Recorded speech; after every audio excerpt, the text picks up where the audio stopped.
of legislation to basically for best practices to emerge. But it's not exactly telling people what to do, it's advising, training, for example, to work with communities. There was a talk about banning chokeholds. Well, the advice is only if a police officer feels their life is threatened can they use it. But again, it's not going to have the full weight of law. There is going to be very little changes in terms of the qualified immunity that police officers have enjoyed. And also, it's very much sort of harking back to what the president wanted to do for communities of color during the COVID pandemic. You know, more economic opportunities, more healthcare access, etc. Let's take a listen to the U.S. president. Under the executive order I'm signing today, we will prioritize federal grants from the Department of Justice to police departments that seek independent credentialing, certifying that they meet high standards, and in fact, in certain cases, the highest standard. That's where they do the best, on the use of force and de-escalation training. As part of this new credentialing process, chokeholds will be banned, except if an officer's life is at risk. Now, there was an emotional moment at the beginning of this presentation. The US president said he just met with families who had lost loved ones to killing by police and white violence as well. He read out some of the names, although none of those families were present. There was some empty seats at the front. Overwhelmingly, the audience was law enforcement, and it really was a sort of law and order president, as he likes to call himself, presentation here. Nathan, of course, this was not the only effort being made on police reform. House Democrats, that's United States House of Representative Democrats, have unveiled their plan, and Senate Republicans are working on a plan of their own. Are they likely to find any common ground? Yeah, I don't think the timing of this presidential announcement was coincidental. Just as soon as they wrapped up here, the Senate Judiciary Committee started considering their legislation. And I can tell you, even close allies of the president that don't normally address these sort of issues, I'm thinking of Lindsey Graham, for example, from South Carolina, seem to want to go even much further than the US president. Having said that, the House Democrat bill is going to be a lot more reform-minded than the Senate legislation proposed. So you're going to have three different power centers, as you always do in Washington: the House, the Senate, and the White House. But it is going to move quite quickly by Washington standards. We could see both sets of legislation in Congress voted on by the end of the month. So there is definitely a speed here and a recognition, despite the partisan nature of this town, that this is a historic moment. Thanks, Nathan. That's CGTN's Nathan King reporting from the White House. Well, there is much to talk about. Let's get to our panel. Joining us here in Washington, D.C. is Debbie Hines. She's a former Maryland Assistant Attorney General and Baltimore City Prosecutor. Joseph Williams is the Senior News Editor at U.S. News and World Report. Thomas Ruskin is a former New York City Police Detective and President of the CMP Protective and Investigative Group. And with us from Los Angeles is retired LAPD Sergeant Cheryl Dorsey. Her autobiography is called Black and Blue: The Creation of a Social Advocate, a Law Enforcement Memoir. Thank you to all of you for being with us. Cheryl Dorsey, let me start with you. We just heard about that executive order that the president signed. The broad contours are really a database would be established to track police officers with excessive use of force complaints. It would also encourage the use of social workers, especially mental health experts, and it would ban the use of chokeholds, except where officers' life is under threat. What did you make of those proposals? Well, listen, it was a word salad, and it was meaningless because much of that is already in effect. Officers can only use deadly force as a last resort, not a first resort. In many places, the chokehold is banned. We saw in 2014, an NYPD officer by the name of Daniel Pantaleo used what was a banned chokehold to murder Eric Garner. And the police commissioners told us that what we saw wasn't a chokehold, it was actually an upper body seatbelt restraint. So banning a chokehold and giving it another name to make it justifiable is offensive. We know that creating a national registry, a database of names, is useless because, listen, Derek Chauvin had 18 personnel complaints. He was already on a list, not a national list, but certainly a local list. We know that the officer who just murdered Rayshard Brooks, Officer Rolfe, was also probably on a list. He had over a dozen personnel complaints. So why do we need a list of officers? We already know who they are. How about we just hold them accountable when we find that they have committed policy violations? If they had dealt with Derek Chauvin 6 or 7 personnel complaints in, Mr. Floyd may very well still be alive today. Yeah, I want to get to that point of accountability a little bit later in the show, Cheryl, but I want to go to Thomas Ruskin, who is a former New York City detective. Thomas, we just heard some very fierce criticism of the president's executive order there. What did you make of it? Well, I don't think the president's executive order is going to be the end of it. I think that the Congress will look at it and probably come down with some legislation. But police departments, we have 18,000 police departments and over a million police officers in the country today, reportable to those 18,000 police departments. It's very difficult to have a standardized policy for a big city like New York, LA, Los Angeles, Chicago, or Miami, and a smaller department maybe in the Midwest. And what we have to do is, to Cheryl's point, which was a very good point, we have to hold those officers accountable for their violations of the rules or regulations or the policies of their department. We don't know what that officer's violations were. Maybe it was, being on patrol without a hat. We don't know what the violations are, and I don't necessarily believe a national registry to say every single time a cop is disciplined should be out there to have their neighbors and their friends be able to see what kind of police officer they are. If they're brought up on charges and or kicked off the department, that may be part of a registry.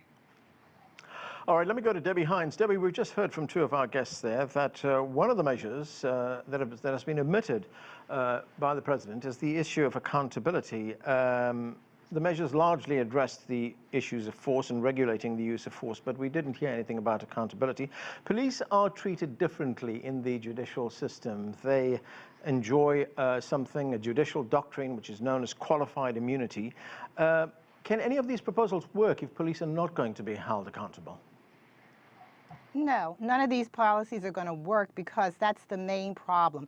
Number one, I don't know how we're going to treat or train the police not to be racist, and that's the deep problem of why people are out here protesting today. And with respect to qualified immunity, that's the whole nutshell of everything.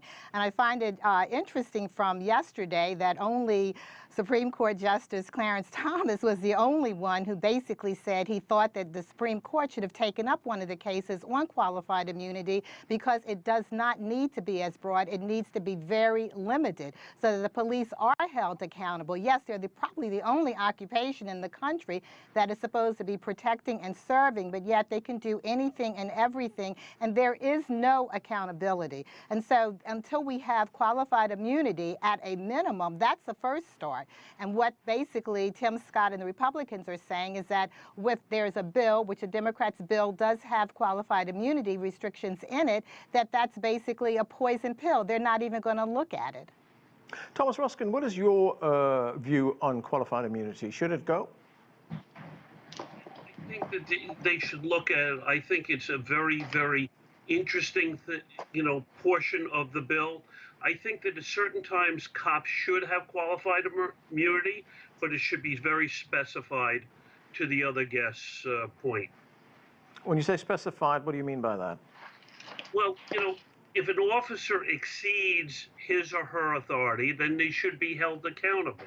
But they are, departments are holding officers accountable now much more than they ever have. And I don't think we can paint a broad brush saying that officers are racist. A lot of officers, the majority of officers out there, are not racist and work in minority and brown and black neighborhoods in their precincts and basically deal with them in community policing every single day. And those people aren't racist. They're police officers with families and go to work every day not knowing if they're going to go home at night. Joseph Williams, we just heard from Debbie Hines talking about the issue of racism and racist behavior. Thomas also talked about that. And if we look at the issue of racism, looking at some figures here, African-American African Americans are 2.5 times more likely to be killed by a police officer than a white person, according to one research report. And if we look at how police get actually involved in, stamping out crime, USA Today reports that African Americans gained more rights under things like the Civil Rights Act of 1964. But at the same time, lawmakers from both parties were looking at ways to criminalize black behavior. The war on drugs was a classic example. So, I mean, can we really make progress if those issues are not addressed? And that's really addressing the issue of attitudes, isn't it? Well, it goes beyond attitudes, because when you look at the likelihood that an African-American male is going to die by gun violence or die at the hands of a police officer, it's disproportionately high compared to the white community. I did a story not too long ago that talked about how violence at the hands, or a violent death at the hands of a police officer, is one of the leading causes of death of African-American men between the ages of 13 and 25. That's a very troubling statistic, and it also speaks to a lot of different dynamics at work here. I think one of the things that you alluded to when talking about the Civil Rights Act of 1964 is the fact that during every era of progress we've had as African Americans, there's always been swift and significant backlash. There's been made a lot recently about how the origins of the police force come from fugitive slave patrols. I mean, that's a very tiny corner of how police got started in the United States, but it's a significant one nonetheless. Now you move forward to the death of Emmett Till, the murder of Martin Luther King, and all these horrific acts pushed the needle forward and helped African Americans make gains. However, for every gain, you had significant rollbacks. The Klan, the Black Codes, Jim Crow laws, and the end of Reconstruction, not to mention the terror campaign against the civil rights workers in 1968, 69, 70. So we have a very significant moment here where change is possible, but already we're hearing from the political class like Donald Trump that we're more satisfied with the status quo, and if we can keep support of police while still getting reelected, we're more than happy to do that.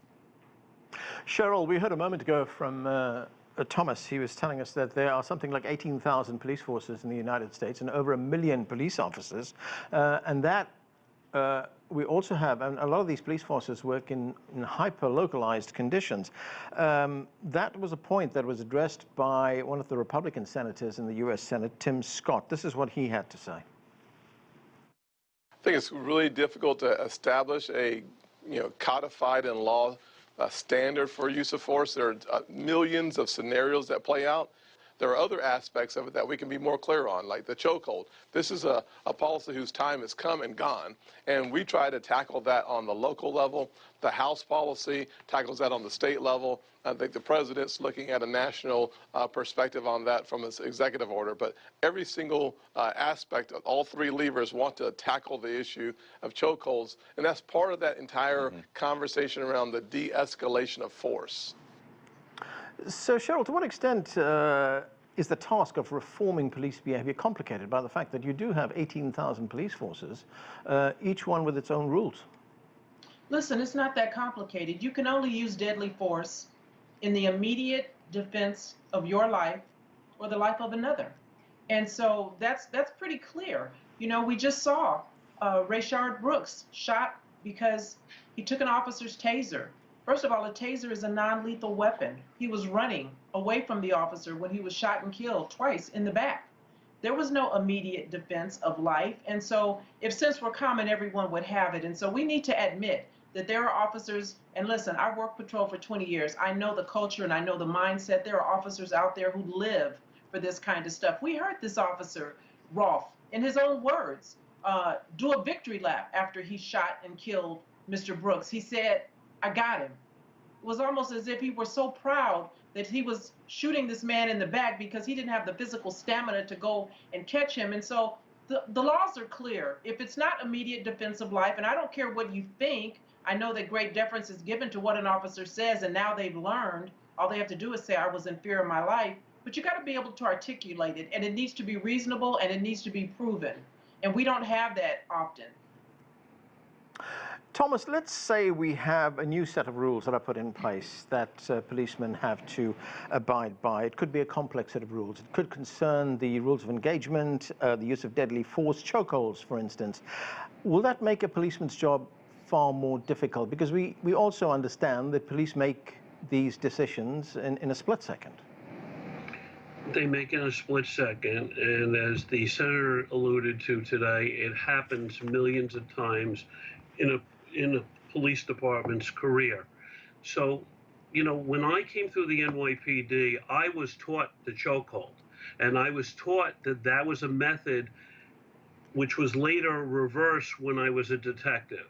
So, as time goes on, officers will be trained and will be trained differently, and policies will change with our times and with the knowledge of those times. So to answer your question, yes, I think that policies can change. I think they can change for the better. But to Cheryl's point before, I think that we also have to pick and have a more selective process in the officers we pick and the officers that are going to be in the areas and patrolling the areas. And then de-escalation tactics have to be employed by the 18,000 police departments, because an officer shouldn't be going for his or her gun immediately. They should be using other tactics. Debbie Hines, would it be fair to say if a solution is to be found to this issue, that there would have to be input from police themselves? They'd have to be part of the solution. Well, I think you want to have everyone's input in, but one thing I want to say that I'm having great difficulty with is the fact of understanding why people are saying that the police cannot be held to some national standard. The laws in this country hold people to a national standard. When the Supreme Court passes laws, those laws apply to every citizen of the United States. Where do we get to a point that we can't apply specific laws to the police officers because it's too many of them? Every single person that I prosecuted, they were held to the same standard of law as everyone in the state of Maryland was held to. So there is no reason why we can't have national laws, national policies, and national implementation with the police force. That is just holding them to a higher standard than what you hold the average everyday American citizen. And that is my problem with the police. Isn't that complicated by the fact that you can't really apply these national laws to police because you have things like qualified immunity? Well, and that's one of the reasons why I argue that we need to get rid of qualified immunity. I don't see any reason for qualified immunity. And again, I hate to admit that I'm at one point in my life of agreeing with Justice Clarence Thomas, where he says qualified immunity should perhaps apply in two situations. One where the police arrest someone and then later it's found that they're found either not guilty of they were not the person, or in another situation where the statute is overturned. But in all other instances that we're talking about where police are actually out here killing people, there should not be any qualified immunity for the vast majority of circumstances that police are dealing with. And again, if we have that, we'll never get accountability for the police because they're not held accountable. They must be held accountable in some way. At another point in time, I spoke and said, if a police officer felt that his pension was on the line, his pocketbook was on the line, and he would lose that, he might think twice. There has to be accountability, and right now, there isn't any. So yes, we want input from the police, but I don't think we can hold them to any higher standard than we hold any other citizen in this country. Joseph Williams, I want to get back to that address that President Trump made in the Rose Garden today, and this is something else that he said. Let's watch this. In many cases, local law enforcement is underfunded, understaffed, and undersupported. 47% of all murders in Chicago and 68% of all murders in Baltimore went without arrests last year. Americans want law and order. They demand law and order. They may not say it. They may not be talking about it, but that's what they want. Some of them don't even know that's what they want, but that's what they want. So, Joseph, you listen to the president there. I mean, we hear calls from the street of people saying defund the police, but the president believes that police are underfunded, understaffed, and need more support. Well, and also that there's a silent majority out there that agrees with him. You can't hear them because they're too shy to speak up in these turbulent times. I mean, it's Nixonian practically in how he's phrasing this. And I don't think it's true. I mean, you look at the budget of the Washington, D.C. Police Department for openers. D.C. has 55 police officers for every 1,000 citizens, which I think is like an over ratio compared to other departments. I think it's the highest in among big city police departments in the country. And Mayor Muriel Bowser this year wants an increase in the police budget. She wants more money and is swimming against the tide because the very same demonstrators who were at her doorstep are saying defund the police, transfer that money to social programs, and scale down. When you scale down, you have a less likelihood of a culture that would claim a victory for shooting somebody. So it's at odds, I think, with what we're hearing. And his statistic about homicides in Chicago going without arrest or going unsolved, I mean, that speaks to a broader culture of lack of opportunity in the community. I mean, Chicago had one of the highest profile police shootings in the last couple of years, where an officer shot a guy just walking by a crime scene. So I think it's a bit of a non sequitur, him throwing that in there, and it's kind of a red meat nugget to his base and letting them really know what he's about. Cheryl Dorsey, the New York Police Commissioner, announced a measure yesterday, I think it was. He said that he's disbanding a unit of plainclothes officers who've been responsible, according to the New York Times, for some of the most notorious shootings and killings in New York. In fact, it was that unit that killed Eric Garner. This is what Dermot Shea, the commissioner, had to say. Let's listen to part of it. These are the plainclothes units that operate our traditional anti-crime. Effective immediately, we will be transitioning those units, roughly 600 people citywide, into a variety of assignments, including Detective Bureau, neighborhood policing, and other assignments. Make no mistake, this is a seismic shift in the culture of how the NYPD polices this great city.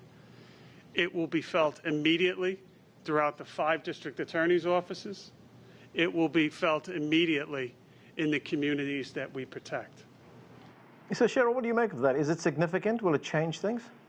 It means nothing. He's being intellectually dishonest. Listen, these are elephant hunters. These are the guys that go out and are proactive, and they stop people, get out the car, rough them up, find out that's the wrong person, and then jump back in their plane vehicle and drive off.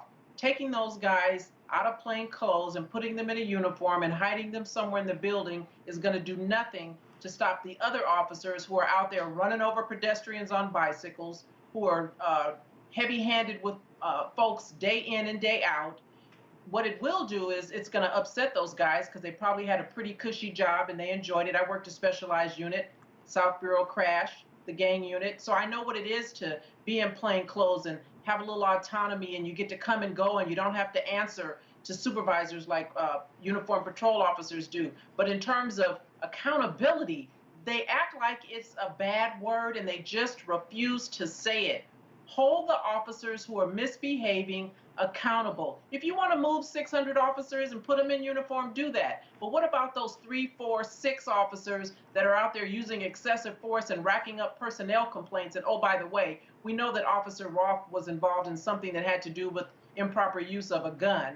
So there's that. Deal with that, and maybe things might be better. But just wholesale saying I'm taking 600 and I'm putting them in a uniform and that's going to solve the other however many thousands of police officers there are in NYPD is being intellectually dishonest. Thomas, what are your thoughts on that? We heard Commissioner Shea say that this move, he called it seismic, the disbandment of this particular unit. It's seismic because it's political now, because you're taking officers that aren't readily identifiable as officers and you're putting them in uniform and you're putting them in communities. It's a very antiquated way of going backwards to go forwards. As someone who served in anti-crime and made a lot of arrests, felony robbery arrests, people with guns, people with knives, that's what you were out there. I worked the Times Square area in anti-crime, and I made a lot of very good arrests that got convictions down the road. It's a way to increase the crime. I agree with the idea that we have to hold those rogue cops in every single department accountable if they're violating the rules or regulations or the laws. And you have to bring them to justice or get them off the job. But you don't take very, very good portions of the department that are cutting down on crime in your city to basically satisfy a political move at this point in time. I think it's going to lead to crime going up in New York City. Debbie Hines, there are those two pieces of legislation which are being discussed in the United States Congress right now, one on the Senate side, one on the House side, and no doubt there will be compromises to get those things through. But what is the bottom line? What are the basic non-negotiables that you would like to see in the legislation that's being talked about now? I think that qualified immunity should be a non-negotiable item. I mean, the Democrats need to stand up for what the people are out here fighting for, and qualified immunity should not be something that gets taken off the table.